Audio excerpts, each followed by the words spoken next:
Yo, what's shaking? What's the verdict? It's your neighborhood favorite ugly, Doodle Boy Fuge.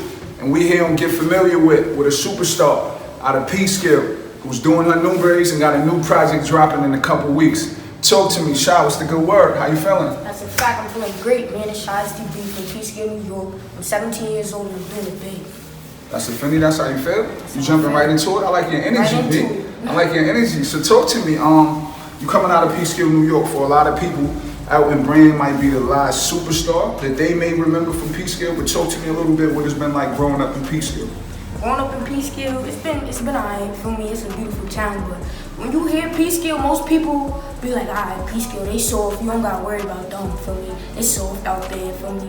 It's not what it seems to be. Like, it do get hard out there. They got gangs just like everywhere else got gangs. They got violence just like everywhere else got violence, feel me? You could get into it just like you can get into it anywhere else. So don't think it's sweet just cause it's Peekskill, bro. It's not like that. You gotta get it how you gotta get it, just like how you gotta get it how you gotta get it where else you go. That's a fact. Yo, I like your energy. Like that hometown pride, I talked about that in a recent interview where it's like a lot of local artists, especially from New York, don't have a hometown pride where they really carrying their hometown on their back. And everything you just said made me feel like you're really proud from where you're from and you really putting on for Peekskill. That's a fact? That's a fact. So talk to me a little bit, man, about as a female growing up in Peekskill and you see what's going on outside, but at the same time, you still chose to artistically and creatively express yourself. Why music? Cause I've always been into music since I was a kid. Like I did choir, I was in chorus, everything. I always did music, but that wasn't for me, so I knew I had to. Hold on. You say you're 17, so for a lot of people, they're gonna feel like you're still a kid right now. You're talking like you're grown up. Be clear. That's a fact. Be clear. So when you say a kid, how old was it musically when you really started? 18. I'm a teenager now. Be clear. I started when I was a teenager. Put some respect on it. Like, that's a fact. 8 years old is like, that's a kid. I could be a kid, but I know I done seen a lot to be a kid.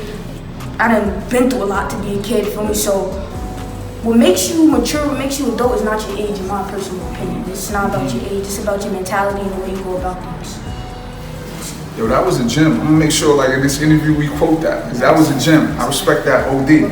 So look, man, one of the things that I picked up on as I've been becoming a fan of yours and just doing research on how you move, and you move with a lot of pain. Like it's authentic that you got a story and music for you. I don't want to assume, but is it more or less therapeutic for you, or what is music for you? Music is for me, it's fun, therapeutic, it's everything for me. Like that's what I do.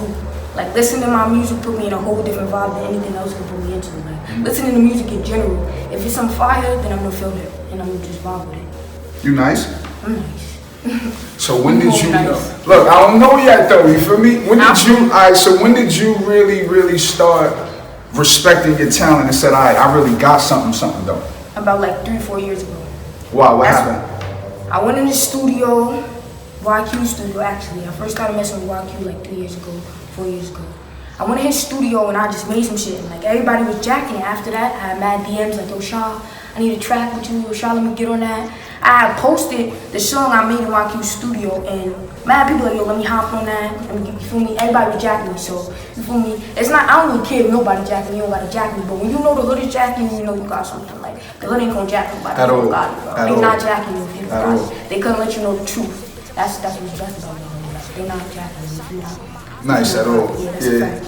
So look, man, I agree with you, OD. We already know like the hood is like some of the toughest critics with music. So like, was that song basically like the song that solidified your energy and your stamp in the town as somebody to check for? I'm not even gonna front, that wasn't my song that solidified my stamp. Sipping solidified my stamp. I made that song like 2 years ago, but I dropped the vid like a year ago. That solidified me and really made me like lit. That song got like 70K if I'm not mistaken. Don't shoot me if I'm not right, but listen. That's what really solidified. I made that song, I was on that track by myself first. I dropped a trailer, posted a little vid. Mad people coming to me like, yo, I'm trying to get on that, My man Moolah hit me like, yo, let's get on that, let's work, let's shoot the vid. He nice, I'm nice, you feel me? So we just did it. And then from there on, everybody was jacking me. And we just all body from there on. And then I just started going on. Yo, I'm hearing a pattern in your conversation that once the hood really started catching wind of what you was doing, people want to collab. So like, tell me, what's your collaboration formula and how do you choose when to clip a song and dub it or to actually move forward with the collaboration? If you nice and you from my hood, I'll do a track with you. If you're not from my hood, you're not about to just come get my clout. You gotta pay. Like, let me keep it exact. You gotta pay. You're not from my hood. I don't know you. You hear me? You gotta pay for a track. But any of my mans, they nice. They on the track with me. I let my mans know though. If it's not fire, it's not fire. You feel me? I will tell them. They all know this. All of my friends know. If it's not fire, SHA's gonna let you know. That's a fact. Yo, SHA, one of the things that gravitated me to actually want to know what you was about was your reputation, like your reputation in the streets. And I must say, like, it's been respected on an elite level. We out here in Mount Vernon, Yonkers area, and you from Peekskill, but it was like when I first heard of your music and what it was, I ain't gonna hold you. The first thing people told me was like, yo, Ugly, you gotta tap in. Like, shorty from where we from. You know what I'm saying? I'm a Wick baby. Like I tell people in a minute, I'm a certified Wick baby. Like, so my struggle with growing up was different, and I embrace it. That's like my superpower. Like growing up with nothing and coming from that and just make you all terrain and just make you built for whatever. Like, so that's like a superpower. But when I got the call, it was saying like you represent that same cloth where you come from. You know what I mean? A good cloth, and that's rare because in the hood, people not only don't recognize your talent, but when you respect it outside, people don't want to hear you rap, bro. Like, you know what I'm saying? So what was that process like? Even while you was establishing the name and people starting to gravitate to you, you still outside though. You still represent a certain energy. So like, how did you put this all together musically for you? You know what I mean? Because it's vulnerability in music. Like, you know what I mean? You really pouring your heart and putting a part of you out there. So how has that transition been for you? I feel like it was like I'm gonna be the same person regardless of where I go or around, if I'm by myself or I'm with 10 people. You feel me? I'm gonna always be the same person. So I feel like people respect me for that. They know SHA's not gonna come on no fake energy. If I don't get along with you, I don't want you around me. You feel me? If I get along with you, my man's gonna ride for you, my loyalty run deep. And I feel like that's why people mess with me as hard as they do.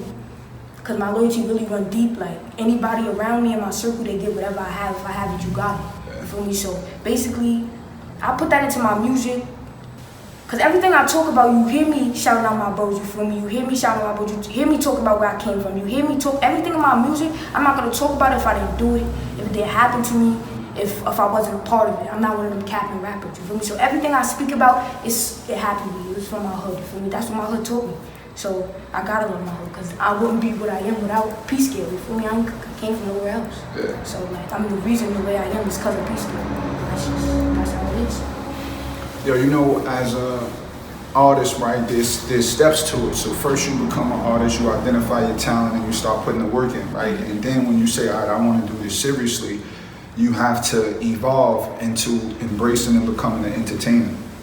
And the entertainment part of the business is where a lot of people from where we from struggle with understanding. Where it's like, yeah, you're an entertainer now once people start becoming a fan. So now, although you're not a cap rapper and a lot of those antics ain't what you want, you still gotta have a way of entertaining, you know what I'm saying, to keep the people's attention. You aware of that, and how do you approach your artistry with that in mind? Because you can be saying the realest stuff, but they not gonna listen. They not, you know what I'm saying? It's not jacking. So how do you include that? I feel like you could be saying a fire song on the track. If you don't got the voice, they're not gonna listen to you.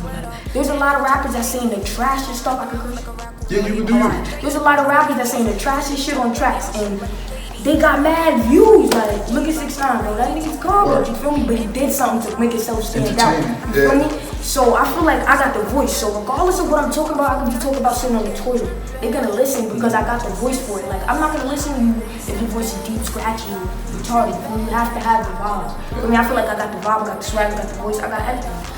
Package. That's a fact, package. Lex Luger, I heard you. So look, you represent also a unique perspective from as a female as well as in female rap, right? So now, to be solid with you, female rap, and I have this debate often with people, female rap always categorize artists in certain categories depending on how they want to accept the music, right? So in that one given time, the game seems like they only want one female in the game. So when Nicki was buzzing, Nicki had a run, her beehive was established, you feel me? Now Meg got the run, Cardi had the run, but it always seemed like there's one female at a time that they want to embrace. As a new artist, you're looking at the game, you're seeing how they acknowledge it. I know a lot of people who won't even listen to female rap albums. They won't even buy it. They love singles, but they won't even buy a female's album. I got a lot of dudes that I be talking to. I call them bozos because I'm like, yo, bro, how do you separate being a fan based off of the sex of a person? If they male or female, you'll buy a dude's album and he not even gonna give you a bunch of knocks, but you gonna buy it because you heard a couple singles. But a female artist, you're not gonna buy the album. As a new artist coming into the game, you got a chance to change that. You got a chance to make your own impression and make people believers. How do you plan to make that impact? And is that something you think about now as you're starting to build it with, nah, I wanna create a path that's never been done, and actually planning and making the steps to do that? Alright, so I'm gonna go back to the beginning. I feel like right now in the game and in the industry, a lot of females is getting a shine. I feel what you say, like one female got that light, that hot spot, you feel me? It's always gonna be like that. It's always gonna be one female, because regardless, females, we do not get the same opportunities y'all give. They're not gonna treat us equally as they treat y'all regardless. We hope it's gonna change, but in all reality, it's been happening for hundreds and hundreds of years. So we waiting for the change to happen. Hopefully it happens, but right now you just gotta, as a female, you gotta fit in where you fit in and get it the way you gotta get it. That's it, because they're not gonna give it to you easy, and that's just how it is. You can want them to give it to you easier because you're a female, or expect them to give it to you easier because you're a female, but that's not how it's gonna work. So I feel like a lot of females right now, we had a good point in the industry because you got Mulatto, you got the City Girls, you got all of them. They're all getting a little bit of shine. Dream Doll, Cardi, feel me? All of them, Megan Thee Stallion, they all getting a little bit of shine. So I feel like at this point in the industry, the females is really getting, this is like the best chance they had so far. At least they might not be all getting the shine like Megan, but this is their best chance right now. Like, this is as good as it's been in years for the females in the game. So I feel like I got a chance, one, but also because I'm not a female that's gonna go run around popping my ass and talking about shit and you feel me, shit like that. It definitely might be harder for me, because what dyke or lesbian rapper that appears how I appear do you know that really made it to the top? As the female artist in the game, nobody's done it yet, feel me? Like, they had Young M.A, but they brushed her to the side. They had Dej Loaf, one hit wonder. They had, who else they had that? Ziggy, I think her name is, she sung Passenger. You don't hear about her anymore, you feel me? So I feel like I want to get in the game, you gotta hear about me till I'm dead. You're not gonna hear about me one time. You're gonna hear about me every time I drop that track. You're gonna hear about SHA, feel me, regardless of who I am. You're gonna hear about me.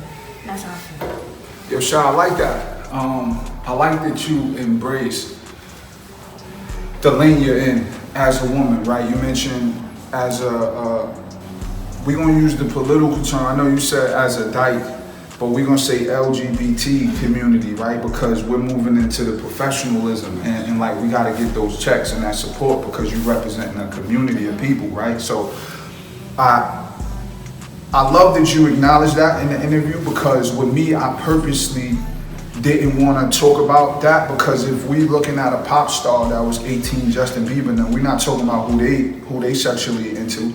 People not doing that. But you notice how with our culture, because we're African American, they're always gonna watch it. You understand what I'm saying? Other people.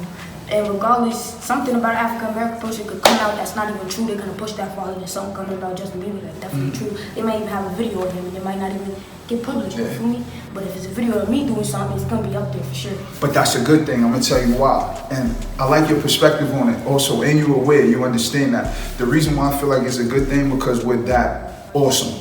Like, you can't deny us. Our sauce is that, like, you smell the flavor from the kitchen whenever you cooking up something. You feel me? It's like grandma used to be in the kitchen. You don't know what she cooking, but you smell it and you just start rubbing your gut like, yo, I know I'm starving. You feel me? Off the smell. So it's the same thing I feel like with us as a culture, where we got a chance right now that, yeah, we don't get that luxury of whatever we do is minimal. They're gonna always glorify and always try to put it on a bigger pedestal, so we use that to our advantage. And by you even embracing the lane you're in, I think that's an awesome start as an artist. Not only being authentically you, but stepping up to the plate saying, look, I'm not M.A, young M.A. I think the Brat might have been the most successful. The Brat might be the most successful. And she went platinum in the time that Hove, everybody was eating. So that's like the last person that done it. You feel me? And when we talk about... But do they still talk about her? I was going to say that. Although she's doing something differently. She is. You know what I'm saying? And I think her run was probably like 20 years ago. She's being talked about in radio. And I love her. I follow her on Instagram. Okay. So I ain't coming for her or nothing. But they not going to give us as much shine as we need to get. From you said she went platinum, she did it the best. They should be giving her way more clout than they give her. They still talk about Michael Jackson. Well, because he's a dude. And you feel me? Maybe because they feel like they give you more clout when you're dead now. Like, so she died, now everybody's gonna say she was a legend, but where was this legend energy when she was here? It's not gonna be there. Yo, SHA, I think you have the opportunity to make that transition. Your energy, your story, just your transparency and your delivery. I feel it. I feel like you really mean what you say and say what you mean every single time, and that I admire. Let's get back to the story of growing up in Peekskill and just what this transition of making music has been for you. Now, when I first caught wind of you as an artist, I think it was early last year, and right when I was really becoming a fan of you, a tragic situation took place in your life that, yo sis, that don't just happen to girls like all the time, like, you feel me? And I think at the time you was like 16 when I caught the call. Talk to me a little bit about, you know what I mean, just making this transition from loving your hood, repping your hood, and being outside. That shed light on that situation, and then briefly I want to know what that situation meant to you from that moment. What changed for you? So one, loving your hood, loving where you came from, is completely from your hood loving you feel me? Because you could love your hood, you could give back to your hood, but regardless, the people you sit next to is always gonna hate on you, feel me? They don't want to see you win, feel me? They rather see you on the same level as them than to see you above them, feel me? They rather us sit in the hood together and be broke together, or you're my man, but the moment I get some money, you're not my man no more. Because you don't got the same money that I got, you feel me? And I'm not your mother, I'm not gonna pay for your life, you feel me? Of course, I'm gonna hold my mans down because that's my mans, but you gotta contribute something to me, you feel me? I'm not gonna just give you nothing, you feel me? So that's where people fail to understand is when you love your hood, it's completely from your hood loving you back. Because I could love the streets, but the streets is never gonna love me. You feel me? They never gonna love me. You know, I know a lot of niggas who love the streets, and the streets do not love them. They don't treat them good at all. So, and me being hurt, yeah, I got shot like, I don't know, like 10 months, nah, that's long. 9 months ago, maybe 8, 9 months ago. Now that I'm thinking about it, this was a little long ago. You feel me? Like I said, people in my own hood that I grew up with, baby pictures together, like, feel me? Moms was chilling together, you feel me? Shot me over some weirdo shit, you feel me? So, like I said, no matter how much you give to your hood, no matter how much you do for your hood, there's always gonna be somebody praying on your downfall that don't want to see you win. And I feel like those were the type of niggas that they are. They didn't want to see me win. They didn't want to eat with me. I was eating too much for them, so they felt the way, you feel me? But everybody know my reputation in the hood. It stayed the same before and after I got shot, because I'm 10 toes forever. I'm not gonna tell. I'm not into none of that, you feel me? I'm just me. That's who I am, you feel me? So how did that situation change your perspective and how you go about things? You just gotta watch you around and watch who you keep with you, because the same niggas who eat with you 2 weeks ago could be the same niggas shooting at you. So you just gotta watch you around, because a lot of niggas do not want to see you win. You gotta realize that. Like, you could see somebody, you could be around somebody and be like, yo, why is he moving like that? But you could continue to be around him. Now, when you see him moving like that, nah, I don't need you around me anymore. And then for me, that wouldn't happen. So I realized a lot of shit, like sitting in the hospital, like a lot of people, niggas who was jacking me hard body. They ain't come. I ain't see y'all niggas at the hospital, bro. That was just my mans. Y'all was jacking me. I wanted to spend all the music for you. Y'all wanted to eat with me. Y'all wanted to be in the studio with me.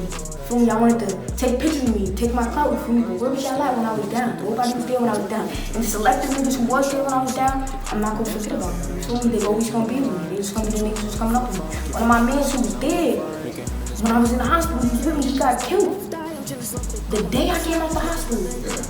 I drove past him like, yo, what up? That's my brother. Like, I love him to death. He was there with me in the hospital. He was sitting with me. So he sat with me from came to me. A lot of niggas that family within me, a lot of family didn't even come to the hospital. He sat with me, bro. And the day I was released, he texted me, bro, I got a split wave for you. How you died? I'm on my way to you, bro. How you died and you just sitting with me, my nigga. Like, so that affected me with some more other shit too. So I feel like I got a story to tell, and I've been through a lot, so why not share with the world? Everybody like to hear people's stories. I feel like everybody like to see when you down, but nobody want to see when you up. So I feel like I gotta share that with me. So I feel like all the shit I done been through, they kind of want to see it. Like, it's sad, but they want to see that type of shit. Like, they rather see you at your worst point than see you at your greatest point. So I think it's important they say it too, because what I don't want you to leave from this interview feeling like, yo, it's really not normal. Like the things that we go through outside and the lifestyle we live before we find our purpose, it's really not normal. We normalize it, you feel me? But it's really not normal. And that's why it's important to hear your story because, yo sis, I got a daughter, 2 daughters. My youngest is 3, my oldest daughter is 5, she'll be 6 in November, actually the week before your project comes out. And I can't imagine as a man with all of the things I've done in this world, right? I could never imagine getting the call that my daughter got hit or caught up, let alone my son, you feel me? At the age that you actually got caught up in the mix. So it's important that people hear your story because there's no story uniquely like yours, you feel me? And there'll never be someone that'll be able to tell the stories, the experience, the trials and tribulations of living a day in the life of SHA. You feel me? Like no one. So it's important that you share your story and you continue to tell it and you put it in this music. People nowadays in 2020 buy into lifestyles. Like when you're a fan, people buy into the lifestyle of the person. They don't buy a product. You know, it's not people in the hood putting their logo on sweaters and doing it all the same. People don't really care. They might support it because they support you, but they buy into a lifestyle. And I think your lifestyle is the blueprint of the main ingredient of what makes you special because you've endured all of that. Now it's time to get to the world and get to the music and let the music industry run you raggedy and get out here and tell your story. You feel me? Talk to me a little bit about the music, man. You got a project coming, your baby. You got a single out right now. My first project, 7 songs, it's called Talking to the Sky. I named it Talking to the Sky because, like I told you, my brother died while I was in the hospital. Yeah. You feel me? Not blood brother, but you know you got family in the streets. That's my family in the streets. You feel me? He died.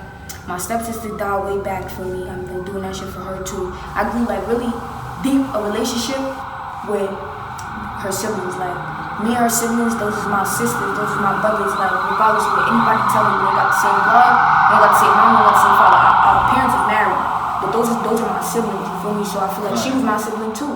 So like basically she living through them. So that's how it is. I gotta do it for her too. My grandpa passed away way back when I was young. I'm doing it for him. So this is basically, I'm pouring my heart out, to all my angels, basically. That's how it is. That's fire. 7 songs. 7 songs.